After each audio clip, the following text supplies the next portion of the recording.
आज हम कबीरदास के बीए प्रथम वर्ष के काव्यकरण से जो कबीरदास के अगली साखियाँ हैं उनकी व्याख्याओं को प्रस्तुत करेंगे। मैं डॉक्टर ईशा शर्मा बीए प्रथम वर्ष के साखी पदों को देखते हैं। तू तू करता तू भया मुझ में रही न हूँ, बारी फेरी बली गई जित देखूं तो तू। यहाँ पर कबीरदास जी कहते हैं तू तू करता तू भया।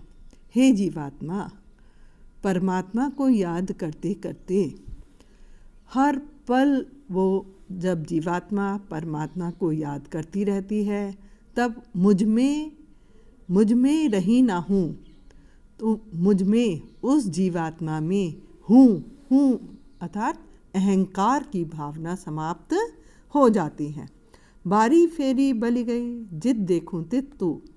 हे वो जीवात्मा कह रही है मैं तो अपने परमात्मा के ऊपर पूरी तरीके से न्यौछावर हो गई हूँ, बलिहारी हो गई हूँ। अब उस जीवात्मा को जिधर भी वो जीवात्मा देखती है उधर वो परमात्मा के ही दर्शन करती है। कबीर निर्भय राम जपी जब लगी दीवे बाती, तेल घटिया बाती बुझी तब सोवेगा दिन राती। इस साखी में कबीरदास जी कहते हैं कि हे जीवात्मा, कबीर निर्भय राम जपी, हे जीवात्मा निर्भय होकर के राम के नाम का स्मरण करो, राम नाम को जपे।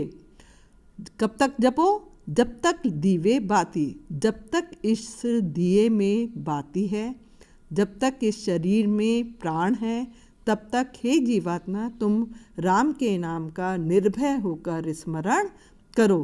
तेल घटिया बाती बुझी तब सोवेगा दिन राती। जब तुम्हारे दिए से तेल खत्म हो जाएगा तो बाती अपने आप बुझ जाएगी। जब इस शरीर से प्राण चले जाएंगे तो वो मृत शरीर हो जाएगा। मृत शरीर होने के बाद इस शरीर को, इस जीवात्मा को रात दिन केवल सोना ही है। इसलिए हे जीवात्मा, जब तक शरीर में प्राण है तब तक तुम निर्भय होकर के राम के नाम का स्मरण करो। कबीर सूता क्या करे जागे न जपे मुरारी, एक दिन भी सोवेगा लंबे पाँव पसारी। कबीर सूता क्या करे, यहाँ पर कबीरदास जी कहते हैं हे जीवात्मा, सोकर अपने जीवन को, अपने समय को क्यों व्यर्थ कर रहे हो। जागी न जपे मुरारी, जाग करके अपने ईश्वर को याद क्यों नहीं करते हो, उस परमात्मा को याद क्यों नहीं करते हो। कबीरदास के साहित्य में चाहे वो हरि शब्द का प्रयोग लें, चाहे वो मुरारी शब्द का प्रयोग करें, उनका मतलब सिर्फ निर्गुण निराकार ईश्वर से ही है। एक दिन भी सोवेगा, हे जीवात्मा, एक दिन जब मृत्यु आ जाएगी तब तुमको सोना ही है। लंबे पाँव पसारे, लंबे पाँव पसार करके कोई कार्य नहीं करना है, तब तुम्हें जीवात्मा सोना ही है। इसलिए जब तक शरीर में प्राण है तब तक उस परमात्मा का, उस निर्गुण निराकार के स्मरण करो। कबीर सूता क्या करे काहे न देखे जागी, जाका संगते बिछुड़िया ताही के संग लागी। यहाँ पर कबीरदास जी कहते हैं हे जीवात्मा, ये सो करके अपने समय को क्यों व्यर्थ कर रहे हो। काहे न देखे जागी, जाग करके अपने उस सही स्वरूप को क्यों नहीं देखते हो। किस स्वरूप को? जाका संगते बिछुड़िया। हे जीवात्मा, तुम्हारा किससे बिछड़न हुआ है? परमात्मा से, परम आत्मा से तुम्हारी बिछुड़ गई हो। इसलिए तुम्हारा तो क्या करना चाहिए, तुम्हें उसके संग जाने के लिए लालायित रहना चाहिए। जाका संगते बिछुड़िया ताही के संग लागी। तुम उसके साथ जाओगे, उसके शुद्ध स्वरूप को पहचानोगे, उसके साथ लगोगे, तभी तुम अपने सही स्वरूप को से मिल सकते हो। कबीर सूता क्या करे उठी ना रोवे दुख, जाका बासा गौर में तो सो क्यों सोवे सुख। कबीर सूता क्या करे। यहाँ पे कबीरदास जी कहते हैं, हे जीवात्मा, इस सो करके तुम अपने जीवन के बहुमूल्य समय को क्यों व्यर्थ कर रहे हो। उठी ना रोवे दुख। तुम परमात्मा से तुम्हारा बिछड़न हुआ है, उस बिछुड़ने से तुम्हें किसकी प्राप्ति होनी चाहिए। उठ करके तुम दुख मनाओ ना, क्योंकि तुम हे जीवात्मा तुम किससे बिछुड़ गए हो, परमात्मा से बिछुड़ गए हो। जाका बासा गौर में सो क्यों सुख सोवे सुख। तुम्हारा तो बास किस में है, मृत्यु में ही है। तुम्हारा अंत हे जीवात्मा, तुम्हारा अंत किस में है, मृत्यु में है। फिर तुम इस प्रकार निश्चिंत होकर के क्यों सुख में सोए हुए हो। अर्थात तुम उठ करके उस परमात्मा की लगन में दीप जलाओ, लगन में अपने दुख को करो, कि जिससे कि जीवात्मा का मिलन किससे हो जाए, परमात्मा से हो जाए। कबीर सूता क्या करे, गुण गोविंद के गाई, तेरे सिर पर जम खड़ा, खर्च कदेगा खाई। यहाँ पर कबीरदास जी कहते हैं कि हे जीवात्मा, सो करके अपने समय को क्यों व्यर्थ कर रहे हो। हे जीवात्मा, तुम गुण गोविंद के गाई, तुम्हें गोविंद के उस परमात्मा के गुणों का गान करना चाहिए। जीवात्मा परमात्मा के ध्यान में, उनके लगन में क्यों नहीं लगती है। तेरे सिर पर ही जम खड़ा, तेरे तो सिर पर कौन खड़ा हुआ है, यमराज खड़ा हुआ है। तुझे तो मृत्यु के आगोश में जाना ही पड़ेगा। खर्च कदेगा खाई। कब तक तुम उसको अपने सिर पर बैठाए रखोगे, जब तक जीवन है तब तक। हे जीवात्मा, तुम परमात्मा को याद करो, परमात्मा के गुणों को गाओ, ताकि तुम्हें उस परमात्मा की प्राप्ति हो जाए। कबीर सूता क्या करे, सूता होई अकाज, ब्रह्म का आसन खिसिया, सुनत काल को गाज।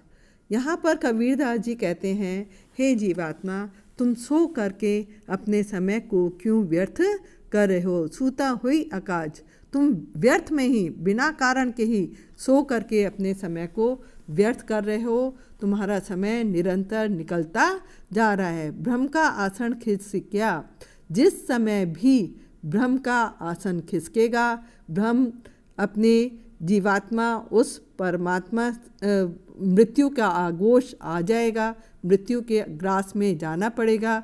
सुनत काल को काज, फौरन ही काल और मृत्यु तुम्हारे ऊपर गाज की तरीके से गिरेगी। इसलिए हे जीवात्मा, मृत्यु आए उससे पूर्व तुम्हें परमात्मा के सही स्वरूप का ज्ञान हो जाना चाहिए। केसो कही कही कू किए, ना सोइए असरार, दिन राति दिवस को कूकड़ो, मत कभो लगे पुकार।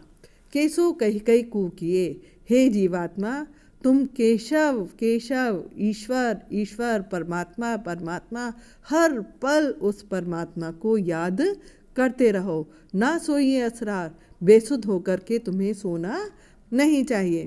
राति दिवस के कूकड़ा, जब जीवात्मा रात दिन किसको याद करेगी, उस परमात्मा को याद करेगी, तब तुम्हें ना जाने कौन से पल ऐसा आ जाए जिससे तुम्हें जीवात्मा को परमात्मा की प्राप्ति हो जाए, परमात्मा उस जीवात्मा को प्राप्त हो जाए। इसलिए हर पल हे जीवात्मा, तुम किसको याद करो, परमात्मा को प्राप्त करो। इस तरीके से बेसुध होकर के सो मत, अपने समय को व्यर्थ मत गंवाओ। जी घटी प्रीति न प्रेम रस, फुनी रचना नहीं राम, ते नर इस संसार में उपज गए बेकाम। जी घटी प्रीति न प्रेम रस, जिस यहाँ पर कबीरदास जी कहते हैं, जिस घटी, जिस शरीर में, जिस घट में ना प्रेम है, ना प्रीति है, ना प्रेम से भरा हुआ उसका मन है, पुनी रचना नहीं राम, और फिर उसकी जिव्या पर राम के नाम का भी स्मरण नहीं है, तेनर इस संसार में वो मनुष्य, वो जीवात्माएं इस संसार में किसके तरह उपज गए बेकाम। वो इस संसार में बेकार में ही उन्होंने इस संसार में जन्म लिया है, अपने समय को अपने जीवन को व्यर्थ में ही गवा रहे हैं। कबीर प्रेम ना चाशिए चशीना लिया साव, सुने घर का पाहुणा ज्यों आवे त्यों जाव। यहाँ पर कबीरदास जी कहते हैं कि कबीर प्रेम ना चाशिया, जिस जीवात्मा ने उस परमात्मा के प्रेम को नहीं चखा है और ना उसके स्वाद को चखा है, वो उसी तरीके से व्यर्थ है जैसे सूने घर का पाहुणा, जैसे कोई सुनसान घर पड़ा हुआ हो और उसमें कोई भी नहीं हो, उसमें मेहमान जिस तरीके से आता है वैसे ही वो वापस चला जाता है। उसको ना कोई स्वागत करने वाला होता है, ना कोई उसका अवभगत करने वाला होता है। कबीर प्रेम ना चाशिया चशीना लिया साव, सुने घर का पाहुणा ज्यों आवे त्यों जाओ। पहली बुरा कमाई करी, बांधी विष की पोट, कोटि करम फिल पलक में जब आया हरि की बोट। पहली बुरा कमाई करी, यहाँ पर कबीरदास जी कहते हैं पहले तो जीवात्मा ने क्या करा है, बुरे कर्म किए और बुरे कर्म कर करके अपने बुरी विष की पोटली बांध ली, बुरे कर्मों की पोटली बांध ली। कोटि करम फिल पलक में जब आया हरि की बोट। लेकिन वही जीवात्मा जब ईश्वर के शरण में जाता है तो एक शरण में ही वो करोड़ों कर्म ईश्वर की प्राप्ति के लिए उसके सारे कर्म कैसे हो जाते हैं, ईश्वर की प्राप्ति में लग जाते हैं और उसके सारी बुराइयां खत्म हो जाती हैं। कोटि कर्म पेले पलक में, जे रंचक आवे नाऊ, अनेक जुग ते पुनि करे, नहीं राम बिन ठाऊ।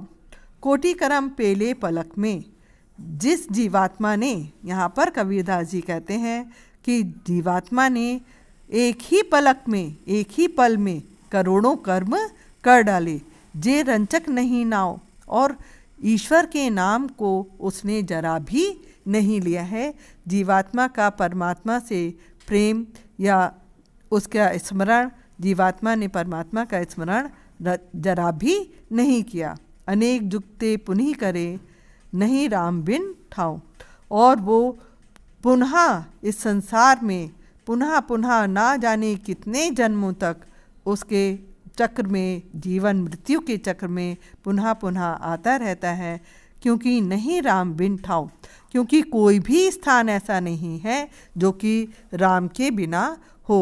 अतः हे जीवात्मा, तुम्हें ईश्वर की जब प्राप्ति करनी है तो किसका नाम स्मरण करना पड़ेगा? राम के नाम का स्मरण करने से ही आपको ईश्वर की प्राप्ति होगी, अन्यथा आपको इस जीवन के सही उद्देश्य की प्राप्ति नहीं होगी। धन्यवाद।